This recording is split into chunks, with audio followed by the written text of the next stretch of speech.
Everyone, and welcome to another tutorial on the basics of developing front-end content for the web.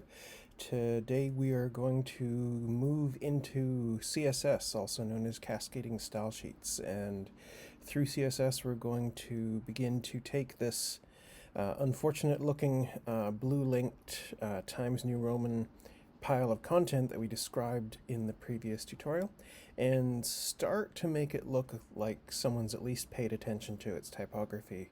And over time in future tutorials, we'll get into layout and interesting interactions and other things as well.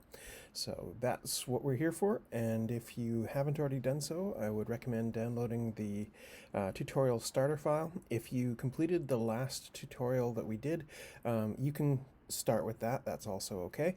They're pretty much the same, but I've included this starter file so that anyone who either got stuck or missed something can get started from the same place as everybody else. So you can head over and grab that and get ready to go. Speaking of getting ready to go, let's do that ourselves. So if you've downloaded the intro starter, it's right here. Make sure you unzip that and have the files ready. And then if you go in there, you'll see we've got the indexed HTML we had before, we've got the images we had before, and that's all fine. And then in the CSS, there's a file, which we're going to ignore for now, but we'll deal with that later. But in this CSS folder is where we're going to be doing a lot of our work today.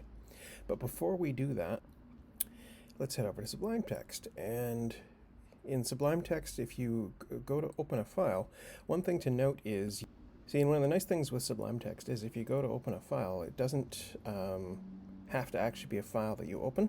If you click on a folder in Sublime Text and you choose to open the folder, in this case the CSS intro starter that we had from what we had just unzipped, it'll open up our text editor as you see here. Let me pull that into your view on the screen, and you can see on the left there's now this folders, and it shows the intro starter and it shows the file structure down below. This can be handy if you're working with, say, making some alterations to the HTML and then you need to shift over into the CSS and back. And so we'll use this to be able to move a little more swiftly in what we're working on today. So to begin with, we're going to go over to our index.html just briefly because there's a couple things that we have to do and set up here in order to sort of get things working correctly, because for this HTML file to be able to see the CSS file, it needs to know where it is. And so in the head, just like with the meta tags and the title and everything we're doing, we're going to link our CSS file in here. And we do have that normalized CSS in there, but we're going to ignore that for now. And what we're going to do here is we're going to go link is our element, unsurprisingly, since we're linking a file, which is going to have a rel attribute of style sheet, which will help the browser know what this is supposed to be, and then an href pointing to the file location, which in our case is CSS, because it's in the CSS directory, / and then the name of the file. Now, I'm calling this main.css. You can call yours style.css or, whatever works, as long as it's descriptive and easy to understand. This is meant to be my primary CSS file where most of the functions that I'm adding will go, and so I've chosen to name it main.css. Now, no such main.css file exists yet. That's okay. Let's just save this as is, and we're going to go to File and create a new file, and then immediately before we do anything else, let's just go Save As. And let's go into our CSS folder and let's just make this main.css so that there's something in there. Now, we want to make sure that this is actually working, and you want to sort of understand the basics of this system. So one thing to note with CSS is the order of instructions that you write in here doesn't really matter. In HTML, it very much matters. HTML basically loads line by line by line, and the order that you write it in is the order that it comes out, unless you do things with CSS to change that. In CSS, it doesn't necessarily do that. There's some things that will govern what it picks first, second, and third, but for the most part, functionally, the order is largely not an issue for us.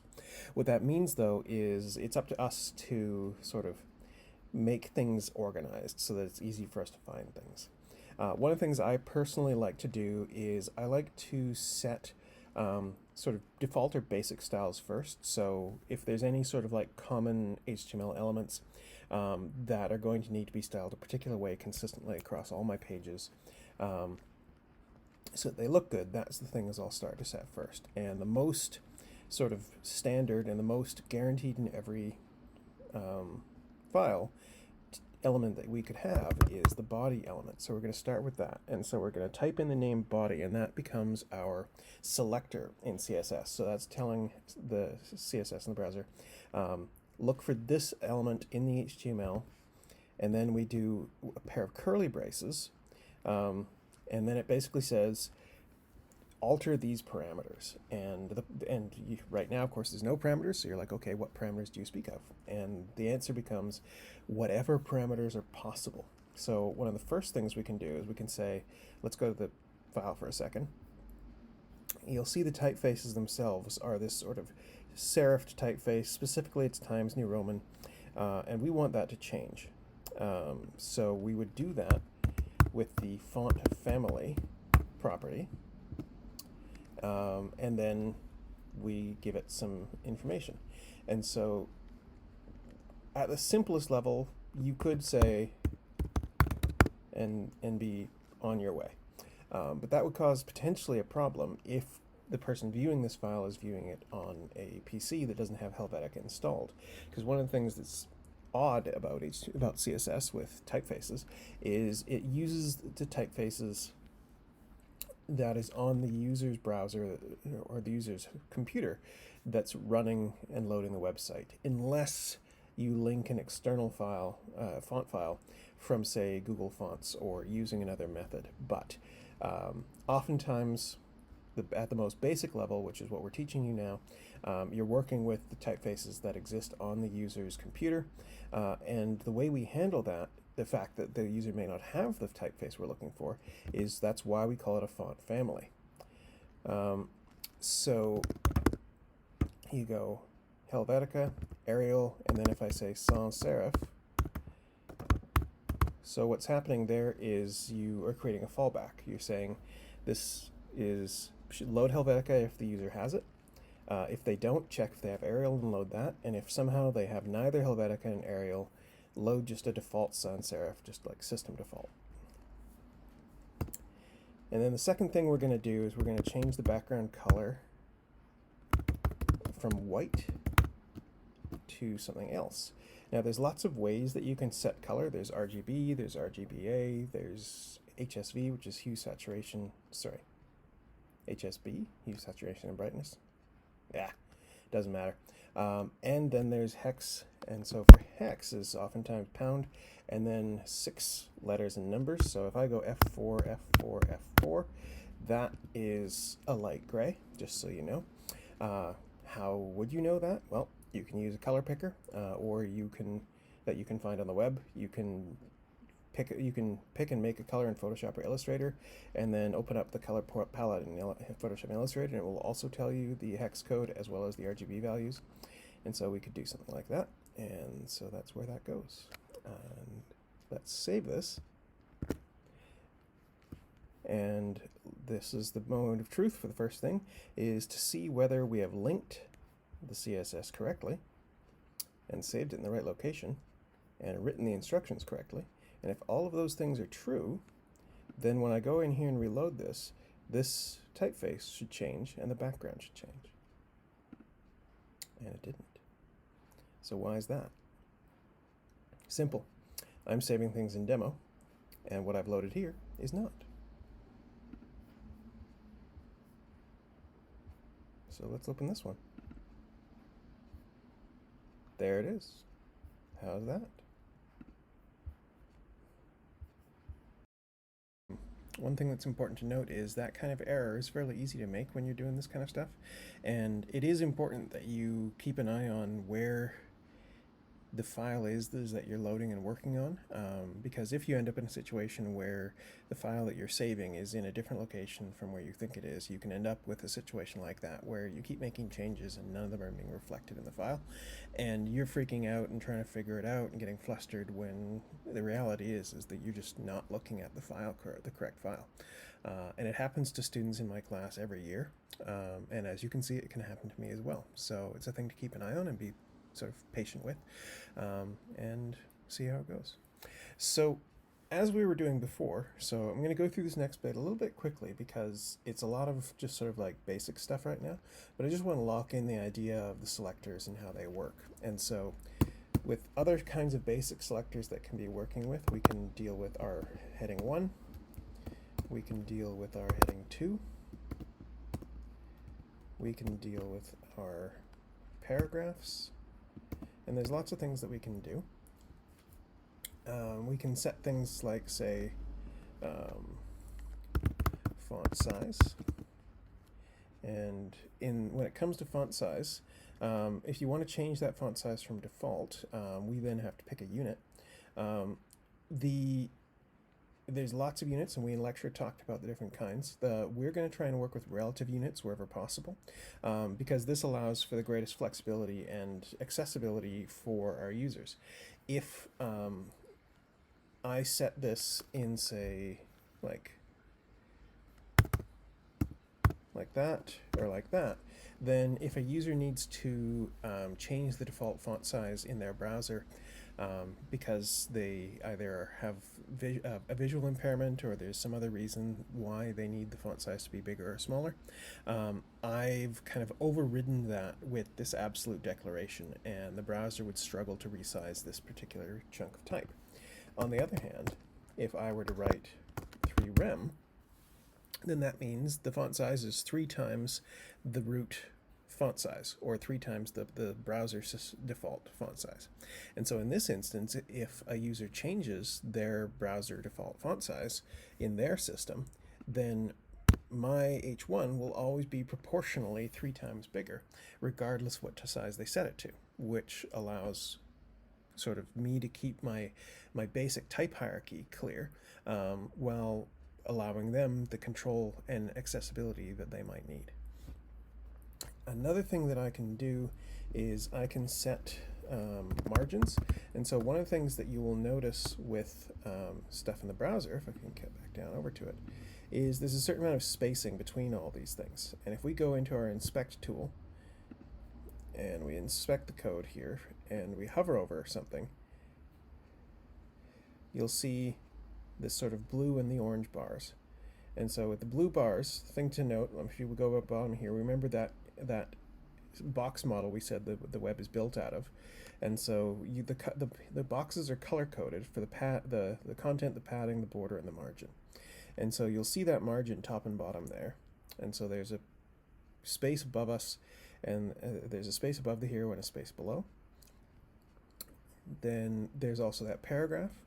And so the paragraph also has a margin above and below.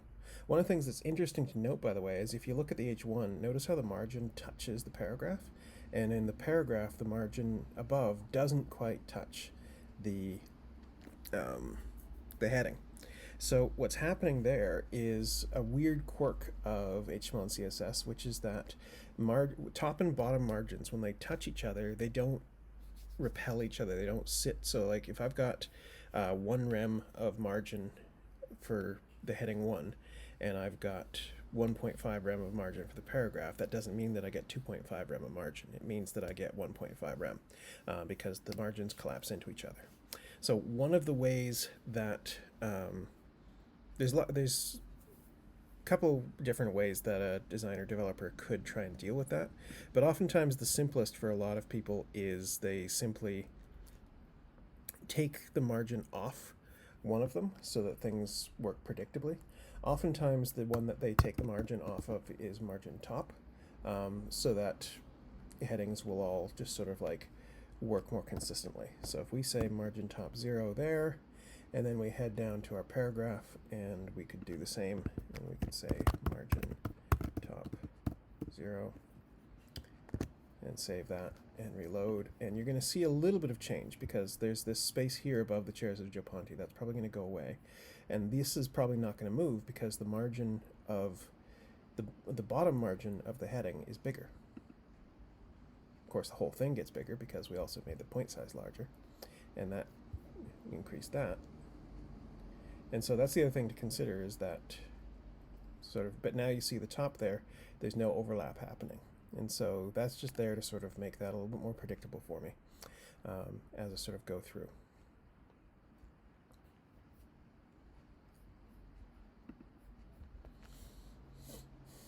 So this is something we can do with the others. So with our second level of heading, if we want to say, okay, font size 2 rem, and so we're going different levels of hierarchy, 3 times, 2 times, scaling down. And in the case of this one, we also want to make sure that it's bold in case if it wasn't otherwise. And another thing we can do with these is we can set the color. So it's already showing up as black, so this isn't going to necessarily change anything right now. But the thing that's important to note here is if you want to change the color of a piece of type, you do it with the color property. So everything else is font weight, font size, but color is always speaking of the color of the typeface. If we need to change the background color, you'll notice we did that with the background color property up above. And so then that's going to be that, and then we'll just quickly go over here and we'll say, well, we're at our paragraph should have a font size of 1 rem, just to establish that the size of it is tied to the system default, and that's going to happen default for all paragraphs that we're working with. And we'll make that stuff work reasonably well.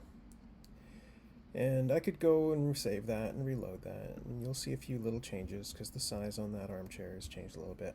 But we're not really getting too much interesting, cool stuff happening yet, but we can. So let's head back over here and take a look at our A's, so our anchors. Because in the browser, you'll see we've got these links here. They're blue, they're underlined. We've got a link down there that's blue and underlined. Anchors are funny things. From a usability perspective, this blue underlined link is actually really good because everyone who uses the web knows that a blue underlined piece of text is probably a link to something else. So it's very easy to know that that's interactive. It's ugly though, and designers hate it. And so one of the things that is fairly frequent is either A, designers will try and make that look like a button so that it's still clearly interactive, but not ugly, or they'll do something else to it. And there's no point in making the default A tag or A element selector here look like a button, because this is for every single link, and there's sometimes going to be links inset in text, and we don't want that to look like a giant button in the middle of a paragraph, and so we're not going to do that. But we do want it to not be quite so ugly. So to do that, we're going to first make the color black just like before. That's risky because black text is, especially if it's the same color as the text around it, isn't normally what we would think of as an interactive. So we need to make it stand out a little bit, and so one of the ways that we can do that is with the text decoration. So just so you know, that text decoration is the underline that's underneath the type. There's other ways that you can do that, but one of the things that's neat about more recent CSS is we can now specify the color for that underline.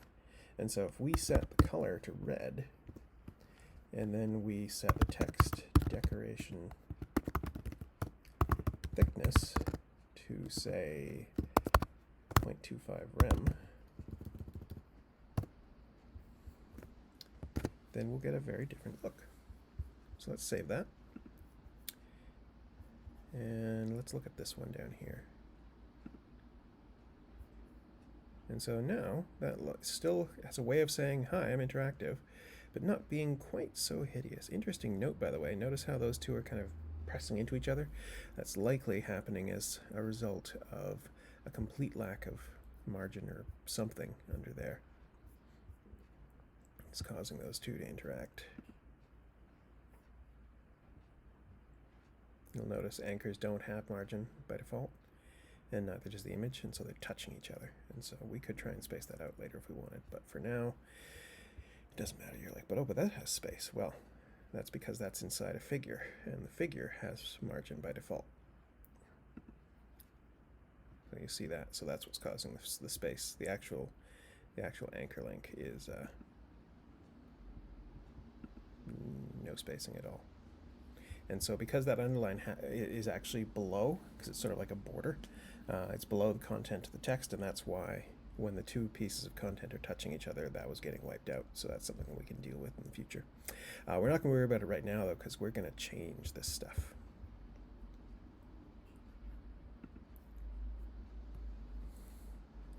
But we're not going to change it quite yet, because there's one other thing I want to make absolutely sure that we do before we start getting into more complicated stuff. So as I said before, like what we're doing here is like all of the default stuff, things that are on every single web page, the most basic of tags, and we want these elements to act consistently everywhere. And so we're doing these general instructions. And one of the most important general instructions we could do right now is the thing that allows images to resize responsibly. Responsibly? Because you'll notice right now my hero area image here, when I put that box on top, just covered things. And so if I were to go and resize this, you'll notice the image just stays the same size. Same thing down here. If I were to make this, you just lose it. The text is changing responsively, but the image isn't. So how do we deal with that? Well, simple enough. Relative units. So in the case of image, what that means is we set the max width to 100%.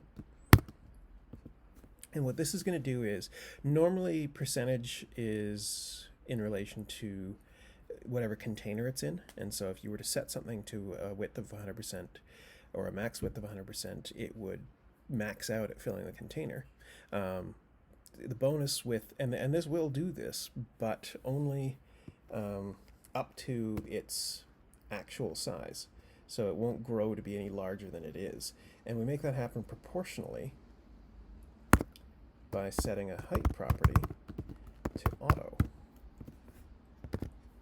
So the auto height and the max width here will allow this to resize proportionally.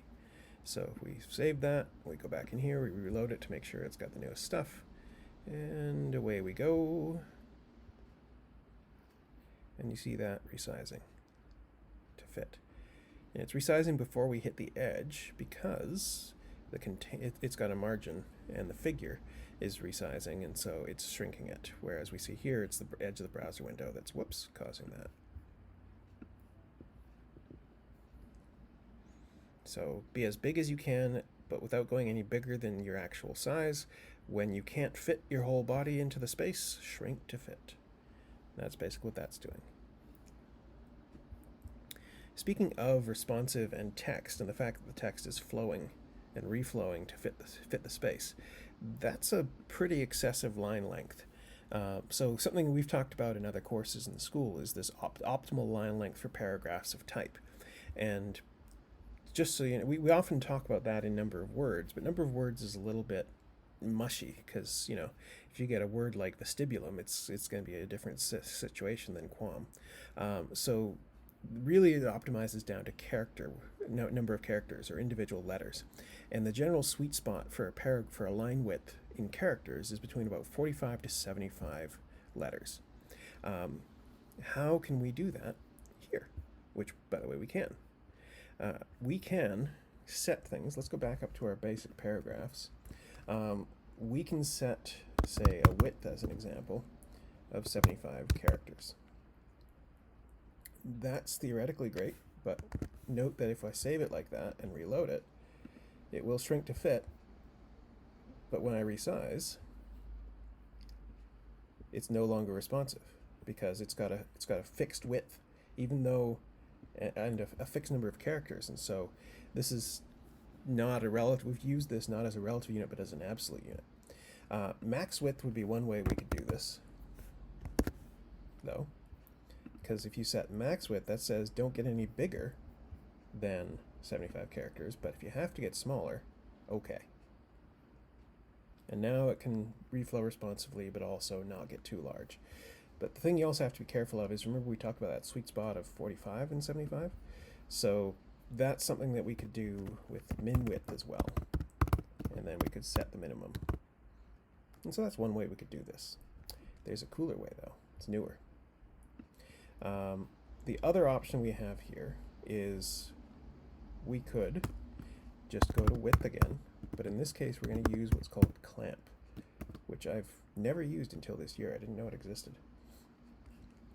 And with clamp we can set 3 values. We can set a minimum, we can set an ideal, and we can set a maximum.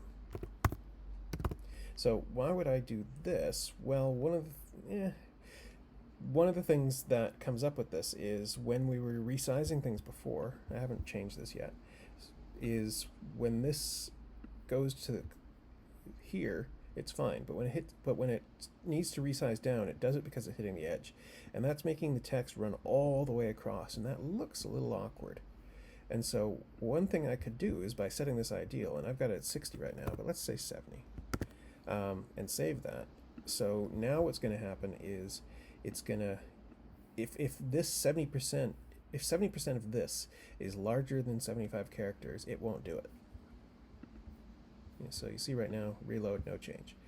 But if we get to a point where we're below 75 characters, and or where 70% is possible within the maximum range, then it'll start to reflow.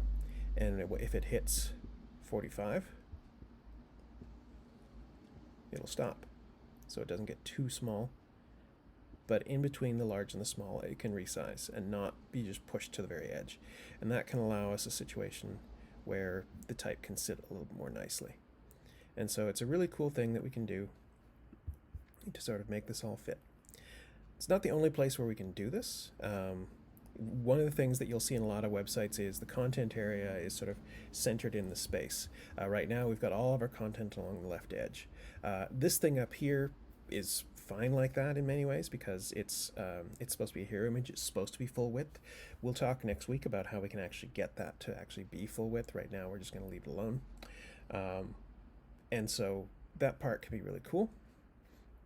So what you'll often see happen is you'll have this navigation area full width, the image full width, and then all the rest of this stuff different size. So we can achieve that by heading into our HTML and just making one little change. So after the header and before these intro sections and all these other things, we're going to create a container which we're going to call main. And so this is saying this is the main content of the site and it is meant to be together here in the center, or it will be centered once we get this here. And then all of this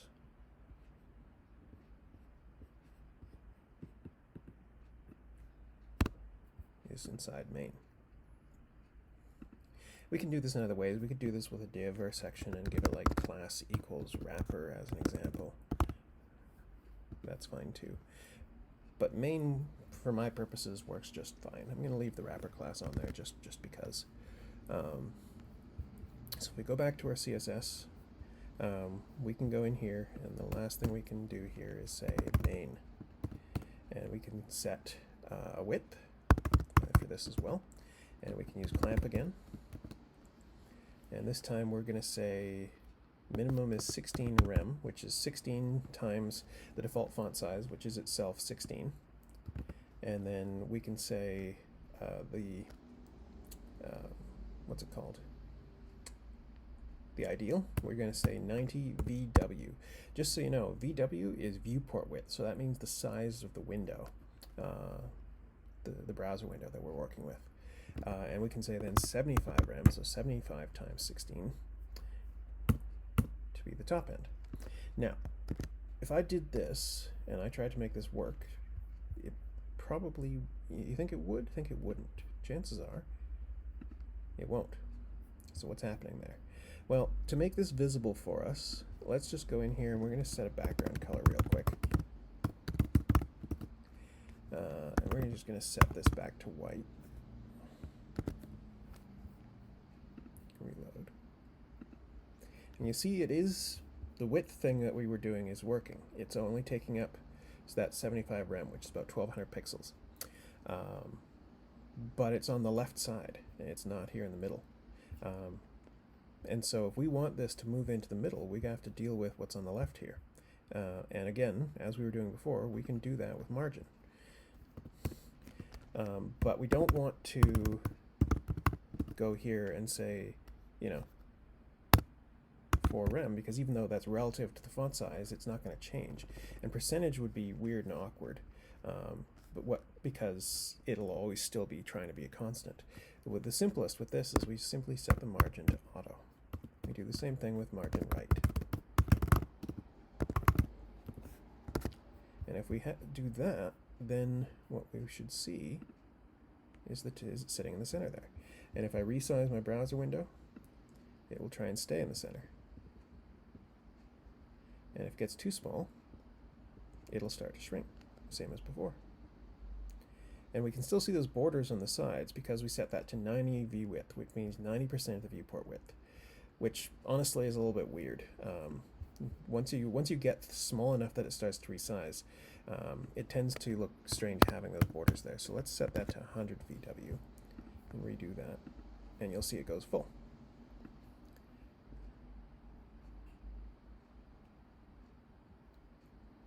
And of course, then the text is all touching the edge there, and that's kind of weird. So we can deal with that by putting some sort of a margin on the sections themselves. Alternatively, we can also do that with padding for main would be another way to do that. So if we were to say 1 rem of padding, that means 16 pixels on all sides. And then it sits in there a little bit, and it gives us a little more space. And then that all can sit a bit more nicely. Now, alternatively, we were doing this just for demo purposes, this background color. We could also do this with section tags. So if we did that and save that and reload it. No, I didn't actually save and reload.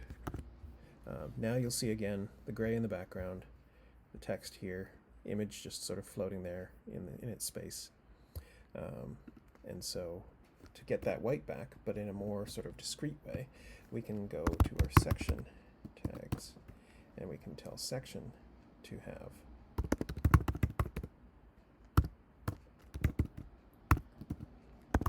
but actually before, and I do, and margin bottom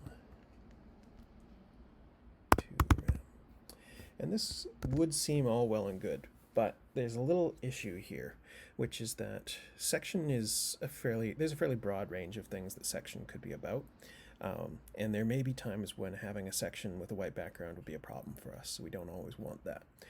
And having a margin on it would potentially sometimes be a problem, and we wouldn't always want that. Or potentially having a bit of padding to give it some space inside. We might want that, we might not. So, but we do know that we want it for these sort of sections that are in our main content scroll. And so one way we could do that is with a different way of doing the selector, which is I can say main space section. So this is getting into what's called a parent-child relationship, which means because these section elements are inside a main, they are considered children of main. And the way we declare that in CSS is if we say main space section, we're saying apply these styles to sections that are inside a main. And that will allow these sections to take this information specifically. So we save this, go back to our little browser here, reload, and we see that happening. And we also see that spacing thing that I did because I put that margin bottom, and so that's why you see that there. And you see this text here has this space. That's happening because of the padding. So if we go to our inspect tool, and let's just resize that a little bit. And you see there, margin on the bottom, padding around the edge. And so that's what's getting that for us. And then of course the padding here isn't quite working because of some other things happening, and we can try and figure that out or fix that in the future.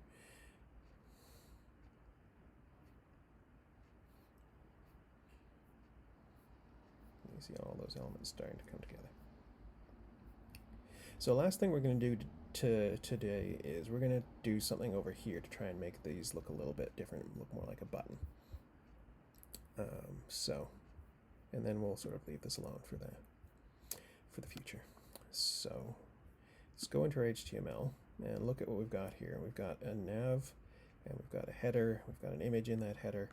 And so one of the things we could do then is we could go to the header styling and say headers should have, let's say, a background color, and we're going to do different hex value, just CCC, which is going to be it's going to be a darker gray. Go in here, reload. Yep, that did it.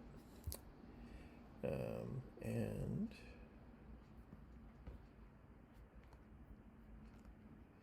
we are going to, in the case of this one,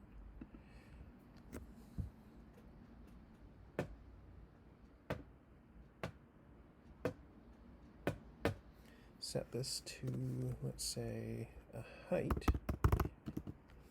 of 4.7 rems. That's going to get it close to about 75 pixels, which headers often, that's a common height for headers. You know what? Let's not worry about the height right now, because there's a reason not to, so I'm going to just skip that. For now, let's just stick with the way it looks with that gray background. And then the other thing we're going to deal with, of course, is the nav. But specifically, again, we're going to do this parent-child thing, nav space A. So that means anchor tags that are inside a nav tag. And we want these to look more like buttons. So right now, they look like that. If we want these to look like buttons, we could set a background color.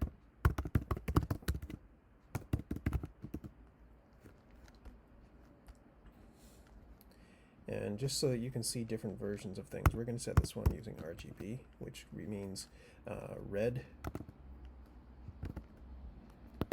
green, blue.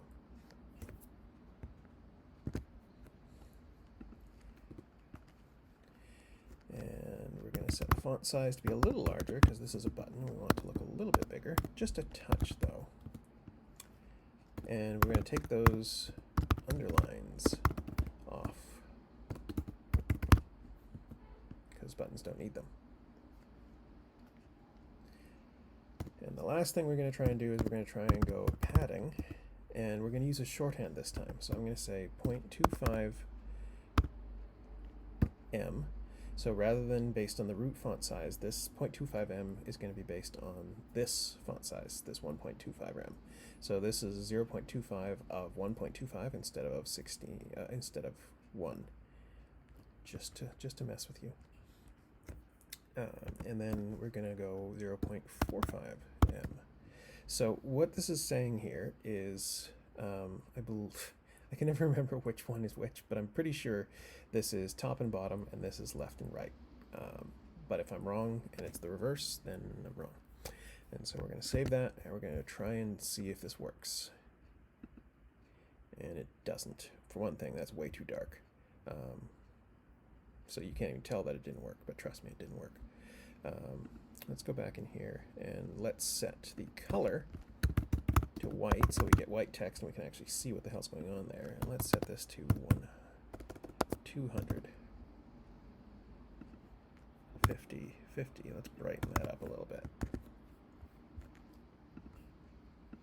so you can see the problem there. So our issue is they don't quite look the right size. So we're inspecting this. You see that sort of green there that's sitting underneath, and the margin's sitting in the same place. And so as a result, it's sitting awkwardly and things are collapsing into it. And so one way that we can get that to work a little bit more predictably is Oh, that's the other thing is, yeah, anyway, it's all bad. So if we change the display property, and in this case we're going to set display to inline block. And what this means is sit side by side like an inline thing, but act block level in terms of how you handle padding and margins and other things like that. And this allows it to start to look a little bit more sane. So one thing to notice, by the way, we were talking about specificity in class, and so the anchor instructions and these instructions conflict with each other, right? This one says the color should be black, that the text decoration should exist, and this one says the color should be white and the text decoration should not exist. So how does the system know which one to apply and know that it's applying it up there but not down here? It comes down to how specific we are. An anchor inside a nav is a more specific instruction than all anchors, and so it is applying these because of that specificity. And so that's getting us the ability to have this be different instructions from this and have two different kinds of things that look different. And so that's where that kind of stuff goes. There's a lot of other things that I could do here. A lot of other cool things I could show you. I could show you cool interactions. I can show you sort of neat transitions. But we're kind of running low on time, so I'm going to stop this here, and we're going to do cool interactive transitions next phase. And I'm going to move on to another tutorial where I teach you how to actually get your content up on the web server. And for anyone who's viewing this who's not from SFU, I'm afraid I'm going to be hiding the next one because you don't need to know because you do not have an SFU account. But for those of you who have watched this all the way through, thank you very much. I hope this was instructive, and we will talk more soon.